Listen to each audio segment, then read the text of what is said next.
I just want to say congratulations to the team. It's the second time we have an under-17 women's team going to the World Cup. The under-17 women's team went in 2010 to Trinidad and Tobago to the World Cup, and now it is the second team that South Africa will be sending to the under-17 Women's World Cup. And this follows on qualifications for the under-17 Boys World Cup, the under-17 Girls World Cup, now the Olympics qualification, and the under-20 Men's World Cup. So in this period, we've seen qualifications for virtually each and every one of our junior teams, and it is a significant achievement. On the African continent, as was said, that we're one of 3 countries that will participate, the other 2 being Ghana and Cameroon, and now we look for the preparation phase from now qualification assured into the final tournament in Uruguay, and therefore we have to find a balance between, because they're all still at school, between their responsibilities to make sure they do well at school and their responsibility to do well in the World Cup. So the technical committee will have to put a program together of at least 10 matches leading up to the final World Cup tournament, and that includes having gone into Europe to play a European opposition, another opposition that will encounter in Uruguay. So it is quite a demanding program, but we must not neglect the important issue of them doing well at school. So those are the things that we now have to finalize. Women's football has been a great strength of achievement for this country. Banyana, of course, has qualified for every African Cup of Nations, and now they have to qualify for the African Cup of Nations in Ghana and be the top 3 to qualify for the World Cup. And Janine knows what we expect from them. And secondly, the under-20 team, as you may know, made it into the final match and just missed out qualification for the World Cup. But the growth of women's football has been significant.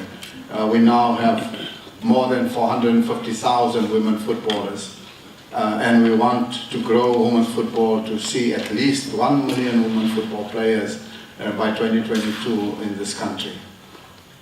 We want to launch the National Women's League in 2019, because in 2020 FIFA is launching a World Women's League, and we want to be part of that. And if you want to be part of that, Banyana must be one of the 2 best teams on the African continent.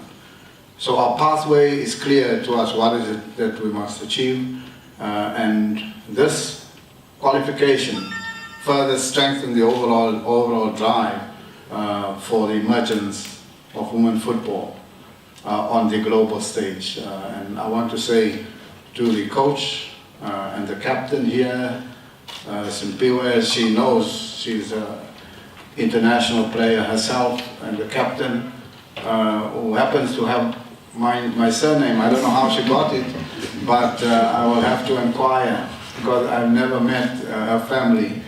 But congratulations, Captain Jordan and Simpiwe Zulu, the coach, and we look forward to see greater things from this team. And also to Janine, we want to wish you and the team all the best as we now take the steps into 2018 for the path of Banyana. Under-20 has done extremely well, the Olympic team has done extremely well for women, and the 17 team extremely well.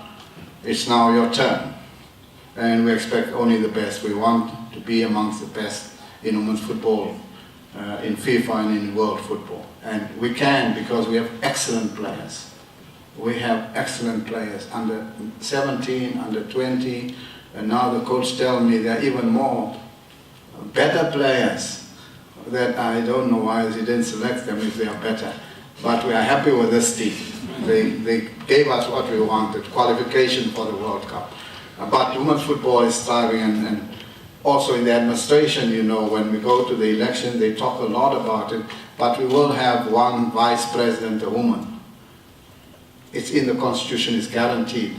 And we will have other women on that executive. So women have really asserted themselves across, not just on the playing field, referees, we have women football coaches, instructors, we have women coaches, we have women administrators, we have women presidents of our regions. So women has really emerged as a huge source of pride for South African football, and we are very happy